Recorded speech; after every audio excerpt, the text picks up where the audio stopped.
Islam mengatakan bahwa kualitas manusia adalah yang terbaik itu bukan tentang pencapaian dia sudah sampai lewat seberapa. Setiap kegagalan itu pasti menunjukkan sesuatu yang kamu tidak bisa lihat sebelumnya.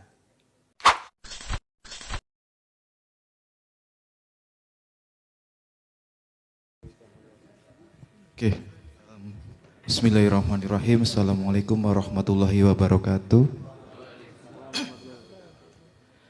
Oke, nama saya Adha Ginanjar. Saya dari Purbalingga.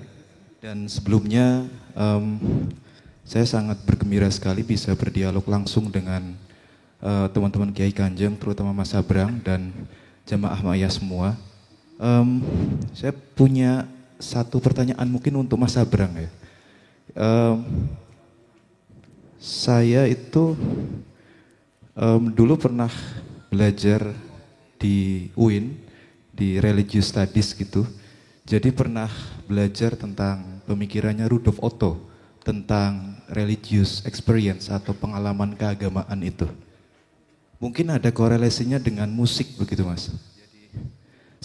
Sepemahaman saya, musik itu memang ada unsur yang bisa kita jelaskan dengan akal, terutama liriknya. Tetapi untuk intonasi, nada, dan seterusnya itu hanya bisa dirasakan dengan hati atau rasa begitu. Jadi kaitannya dengan pengalaman religius itu, Otto pernah bilang bahwa pengalaman yang religius itu adalah mysterious tremendum et fascinans. Jadi sesuatu yang sangat misterius, ini merujuk ke yang ilahi, mungkin Tuhan atau apa, yang menimbulkan rasa takut luar biasa, tapi sekaligus rasa tertarik untuk menyelami lebih dalam gitu. Kira-kira begitu. Nah, apakah cara kerja religious experience ini itu mirip dengan cara kerja musik? Begitu. Nah, dalam tradisi sufistik tertentu, itu juga musik dipakai untuk supaya kita bisa menyelami yang ilahi itu. Dalam tradisi sufistik tertentu. Dan saya juga pernah ngobrol dengan salah seorang teman saya.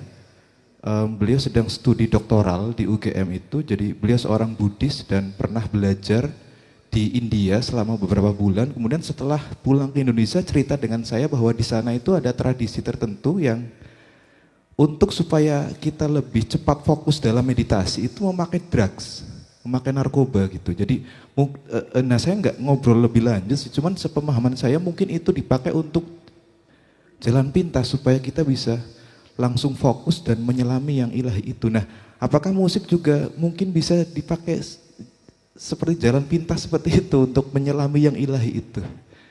Begitu. Mungkin itu dari saya. Dan maybe, what's your name, sir?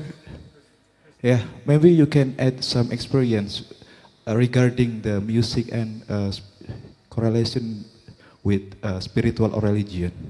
Okay, thank you very much.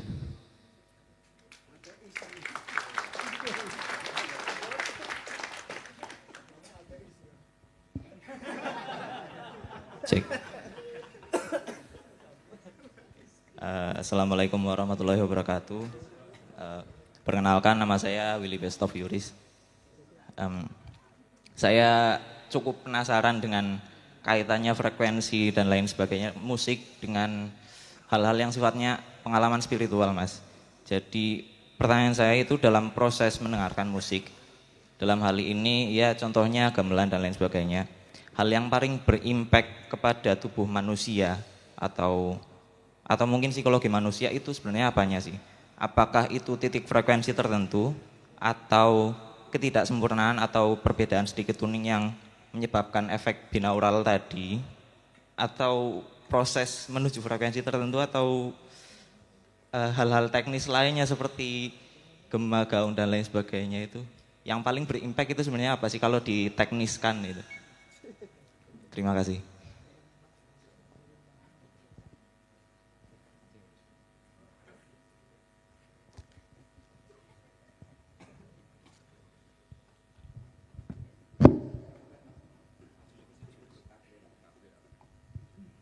Selamat malam, Assalamualaikum warahmatullahi wabarakatuh. Perkenalkan, nama saya Fajar, saya dari Boyolali. Yang saya tanyakan mengenai konsep cahaya.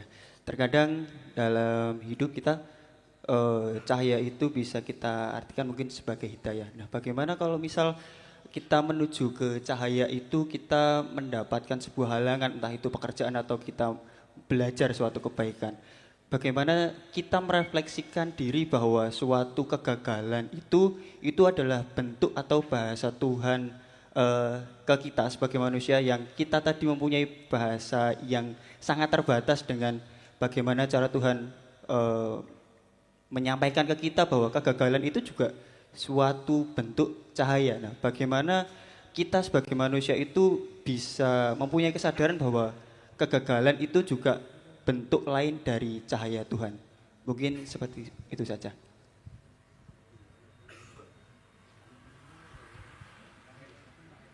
Assalamualaikum warahmatullahi wabarakatuh. Ya Mas Abrang, saya lahir di antara berbagai berjiburnya konsep-konsep, konsepsi-konsepsi tentang akidah dan fikih. Ada Maturidiyah, Jabariyah, Qadariyah, macam-macam. Niku pripun nggih Mas nggih how to proses atau how to construct properly atau monggo Mas. Assalamualaikum warahmatullahi wabarakatuh. Tinggal nunggu mati ya. Monggo Mas Abrang.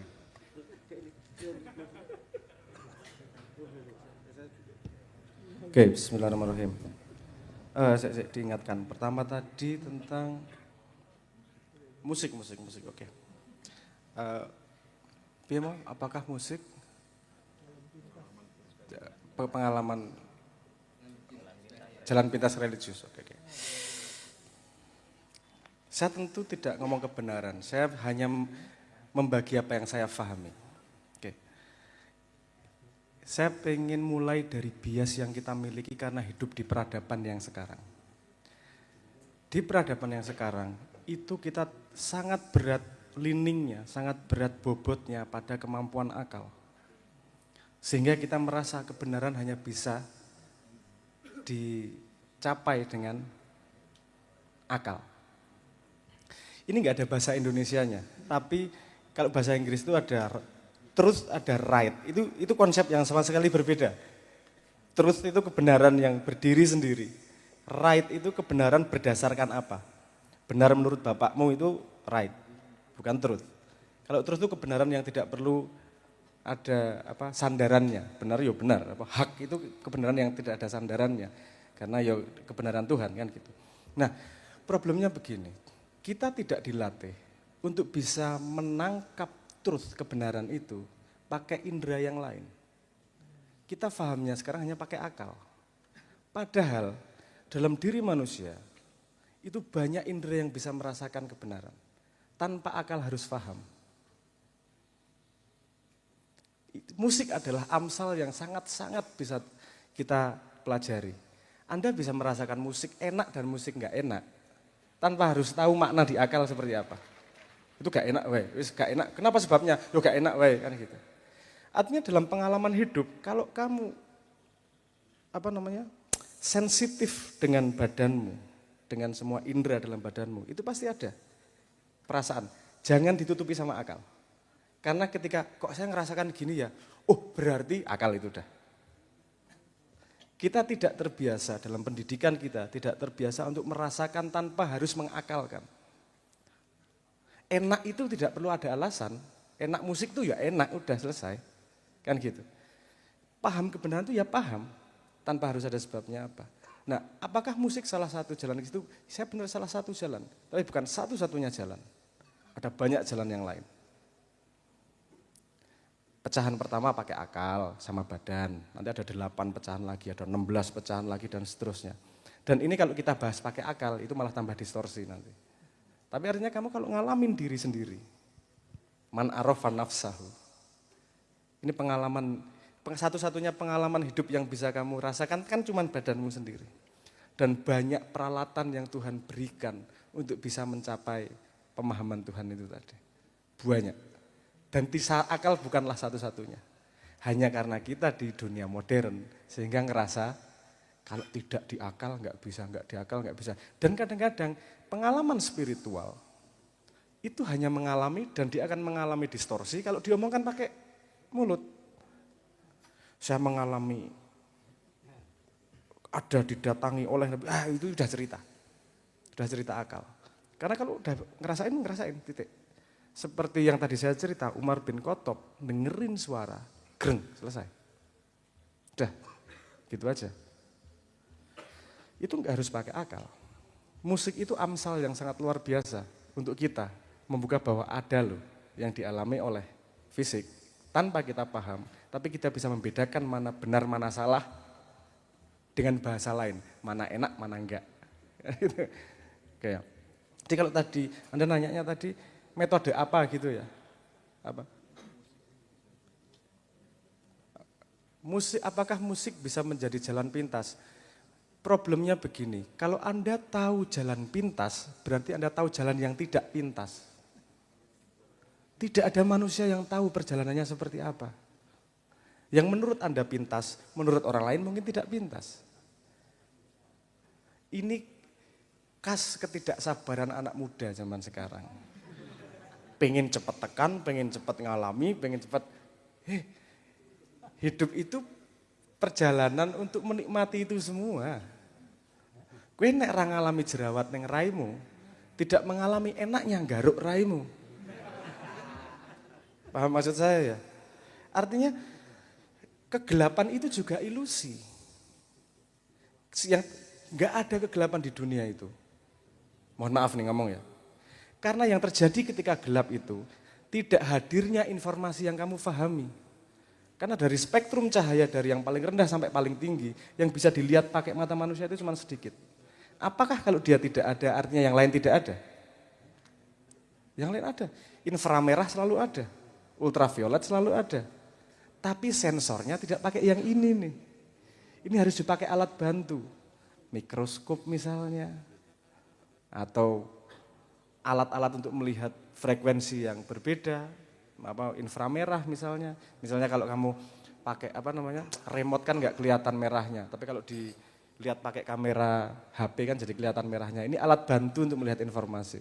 Nah alat bantunya itu bisa akal yang mencari ilmu banyak, bisa musik yang menajamkan rasa, bisa lagu yang menenangkan diri sehingga goyangan pun bisa lebih mudah dirasakan, macam-macam corone. Dan kita masing-masing punya perjalanan pribadi dengan Tuhan. Sehingga menurut saya ketika di Islam mengatakan bahwa kualitas manusia adalah yang terbaik itu bukan tentang pencapaian dia sudah sampai lewat seberapa, tapi khairun nas anfahum linnas. Dengan semua apapun pencapaianmu, gue manfaat orang gue kancamu kan gitu. Dan ini juga menarik karena Islam mayoritas itu membawa kita kepada jenis puncak spiritual yang mengabdi kepada yang lain. Ini yang jenis yang sendirian, ini kemudian di tradisi sufisme, di tradisi yang lain disembunyikan di sini. Karena ini lebih susah mencapainya. Dan Kanjeng Nabi selalu membawa kita yang lebih mudah. Ngerti nak dhewe pekok kabeh. Wis gawake sing gampang-gampang wae. Makanya membawanya ke arah ke situ. Balik itu tadi apakah jalan pintas bisa? Tapi saya nggak berani ngomong jalan pintas juga karena nggak tahu mana yang pintas, mana yang tidak. Tapi kalau tadi saya balik ke sampean, apakah bisa suara? Bisa untuk men-trigger badan. Seperti siapa tadi yang ngomong pakai obat-obat tadi? Pakai obat terlarang. Mungkin, no problem. Dan apakah itu bermasalah? Anda ngelihat ke belakang. Kalau Anda untuk mencapai kesadaran itu butuh bantuan dari luar. Artinya ketika tidak ada bantuan, Anda punya ketergantungan selain kepada Tuhan. Dan itu bermasalah. Seperti dengan binaural juga. Di Indonesia, di Jakarta itu pernah ada kumpulan katanya anak indigo dan seterusnya itu. Cara triggernya itu pakai binaural. Problemnya adalah ketika dia di-trigger dari luar, dia tidak bisa mengontrol. Nggak bisa on off. Nah. On terus ini malah masalah. Ono cah cilik umur 7 tahun, Pak kok ada hitam-hitam di lambungmu, stres bapak. Tutup aja matanya kan gitu. Karena dia tidak bisa mengontrol.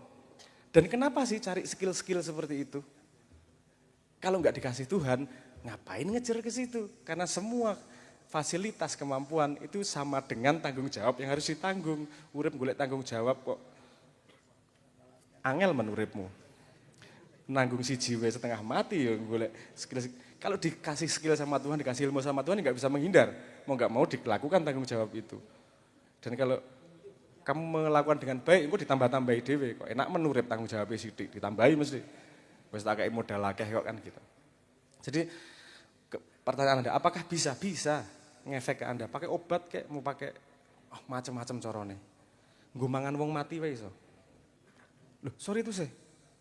Banyak cara menuju ini alam semesta ini terbuka lebar ini untuk mainan kayak gitu tuh.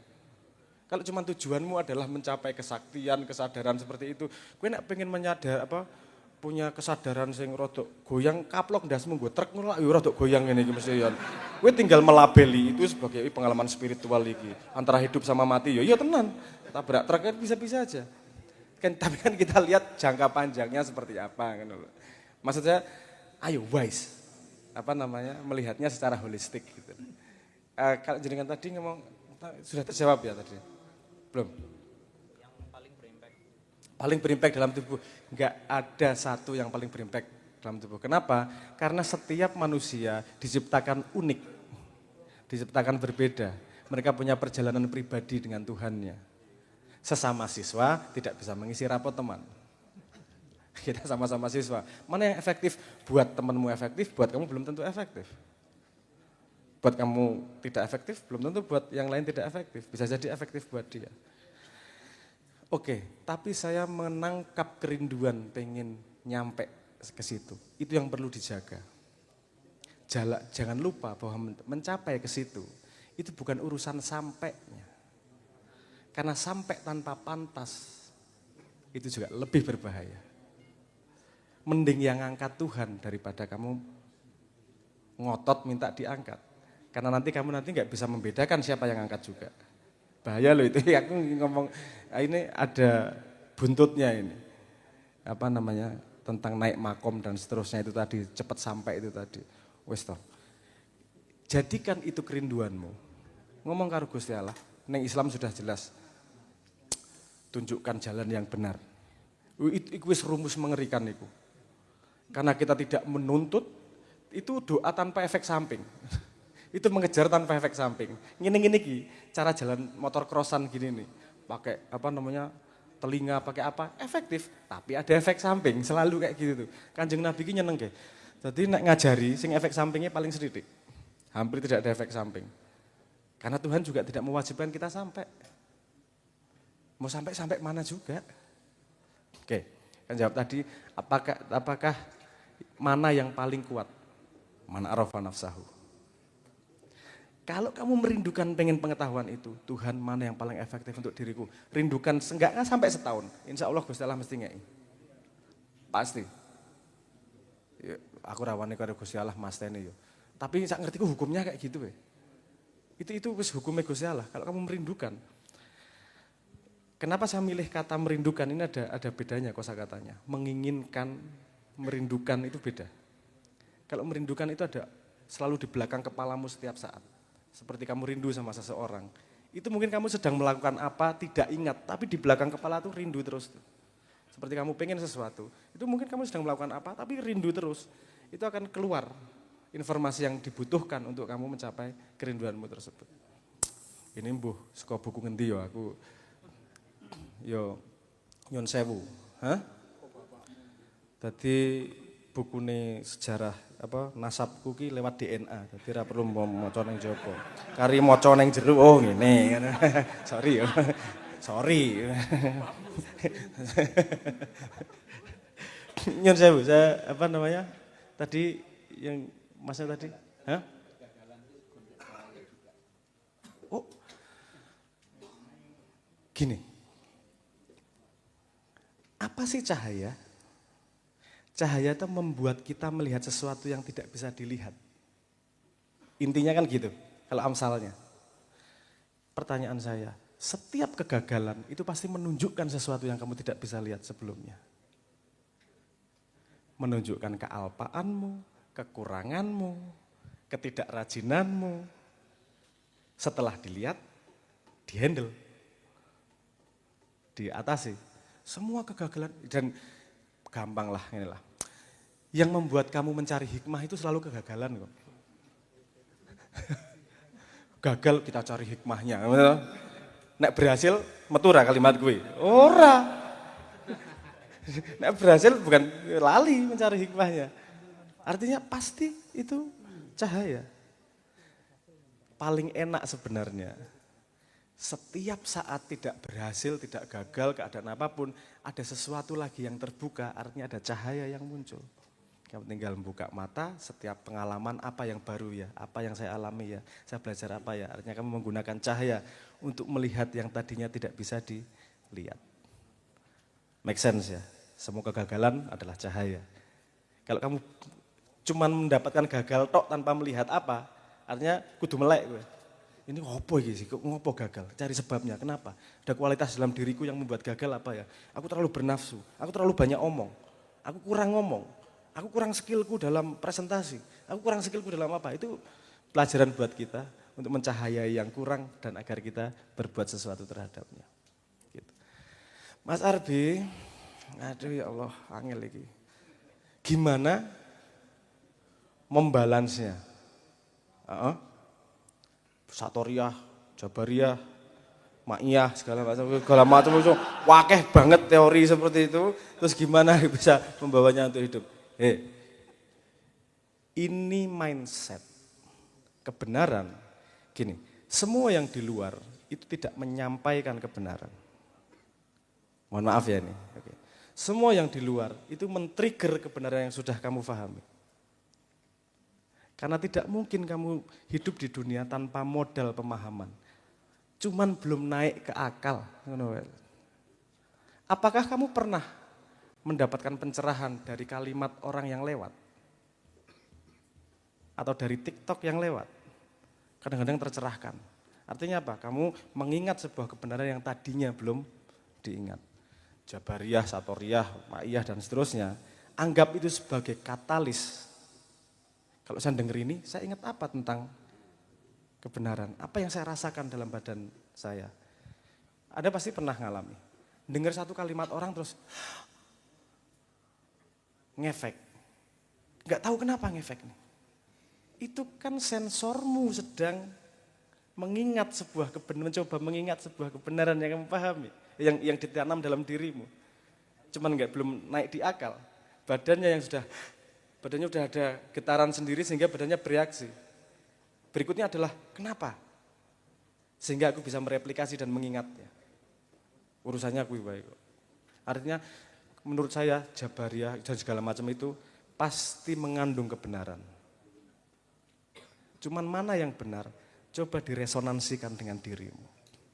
Orang yang tidak paham dirinya, yang tidak mengetahui resonansi dirinya, dikasih makanan seenak apa nggak akan paham. Kasih ilmu sebenar apa nggak akan masuk pada dirinya. Karena ilmu itu dalam diri, bukan dari luar. Buktinya sangat sederhana. Satu kelas itu isinya 40, gurunya sama, pelajarannya sama, waktunya sama, prestasinya berbeda. Kenapa? Karena orangnya.